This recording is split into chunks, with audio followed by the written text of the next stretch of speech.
अनुराग भदौरिया, बात दरअसल यही है कि सब कुछ कोर्ट के न्याय संगत हो रहा है, तो या तो हम कोर्ट में विश्वास रखें, आनंद दुबे जी आ रहा हूं आपके पास में, या हम कोर्ट में विश्वास नहीं रखें। ईश्वरन भंडारी के पास भी आना चाहता हूं मैं, पहले अनुराग भदौरिया आएंगे। तो अरे अनुराग भदौरिया जी, अगर कोर्ट में हमें विश्वास है तो फिर एक भी कोर्ट से बेल नहीं मिली है, और आज जो एसजी ने कहा है दिस इज ह्यूज कि 45 करोड़ रुपए गोवा ट्रांसफर किए गए थे हवाला के जरिए।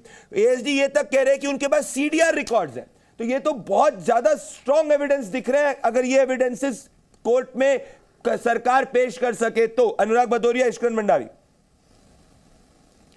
देखिए भारतीय जनता पार्टी के साथ समस्या ये हो गई है कि भारतीय जनता पार्टी को अगर कोई ज्वाइन कर लेता है तब तो पाक साफ हो जाता है।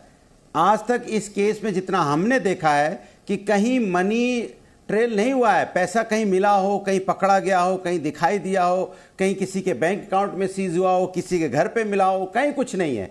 अभी सिर्फ बातें चल रही हैं और सारा एविडेंस बातों पे ही है। कमाल है भाई। और ईडी इन्हीं बातों को लेके एक दूसरे को धड़ा पकड़ कर रही है। तो मैं तो पूछना चाहता हूं कि जो आपने अशोक चौहान को जो आप कहते थे कि आदर्श घोटाले में इनका नाम है, इन्होंने शहीद की जो हमारे जो देश के लिए शहीद होने वाले उनके परिवार के लिए फ्लैटों पे इन्होंने चोरी की है, उनको तो आपने आदर्श राज्यसभा एमपी बना दिया। उसके बारे में आप नहीं कुछ बोलेंगे क्या? क्या आपने किस तरह से नारायण राणे के ऊपर आरोप लगाते थे आज वो आपकी पार्टी में? मैं आपसे ही पूछना चाहता हूं। आप शिवसेना के नेताओं पे आरोप लगाते थे विधानसभा में खड़े होकर, क्या उन पे आरोप आपने नहीं लगाया? फिर उन्हीं को तोड़ के आपने उनके साथ मंत्री बनाया।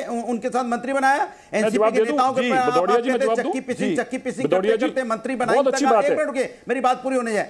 मैं आपके बीच में नहीं बोला, मैं आपके बीच में नहीं बोला। चुप रहिए, एक मिनट चुप रहिए। मैं आपके बीच में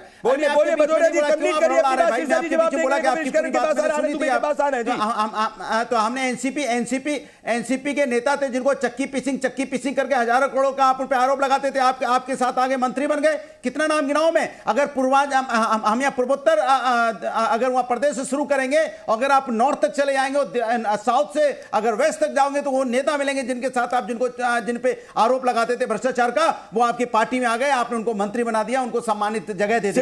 आपका ये कहा जाता है। तो इसके मतलब नहीं, मैं आपसे पूछा तब ये भ्रष्टाचार के खिलाफ जो आप आज उठाते, तब क्या होता आपको? ये बड़ी बात, ये बात है, इसका सिरसा जी को जवाब देना पड़ेगा। सिरसा जी डरी हुई है, बोलना चाहता हूं ना। ये नहीं, अनुराग भदौरिया जी, इसका जवाब सिरसा जी को देना पड़ेगा। हाँ नहीं, एक सेकंड और है, 1 सेकंड और 5 सेकंड ले लीजिए, 10 सेकंड लूंगा। लीजिए पूछना चाहता नहीं, 10 सेकंड और लूंगा, लीजिए 10 सेकंड। मैं इनसे पूछना चाहता हूं कि तब लोकतंत्र कहा जाता है जब आपने चंडीगढ़ में वोट की चोरी की थी, आपने मेयर जिता दिया, तो माननीय सर्वोच्च न्यायालय से फिर आदेश हुआ, मेयर वापस हुआ, तब कहां चला जाता है? जब इलेक्ट्रॉनिक जब आप यहाँ पे एसबीआई बैंक से पूछा जाता है कि किसका कितना। अनुराग भदौरिया, आपने अपने पूरे टाइम में कहा, Anurag Bhadauria you made your point. सर्वोच्च न्यायालय अनुराग भदौरिया, आपने नहीं, मेरा सवाल सुन लीजिए पहले, सवाल सुन लीजिए। मैंने नहीं, सवाल सुन लीजिए। अरे यार, आप पूरी बात नहीं होने देंगे। मैं पूछना चाहता हूं, लोकतंत्र पे अगर हमला हुआ है, लोकतंत्र में भाई, आपने चंडीगढ़ की घटना बताई, हमने इलेक्ट्रॉनिक बॉन्ड की बात बताई हमने इनको। मैं इनसे पूछना चाहता हूं, आप लोकतंत्र पर विश्वास रखते हैं ना? तो जब लोकतंत्र पर विश्वास रखते हैं, जब आप फंसते हो, जब आपके कारनामे सामने आते हैं, तो आप तो भागे घूमते।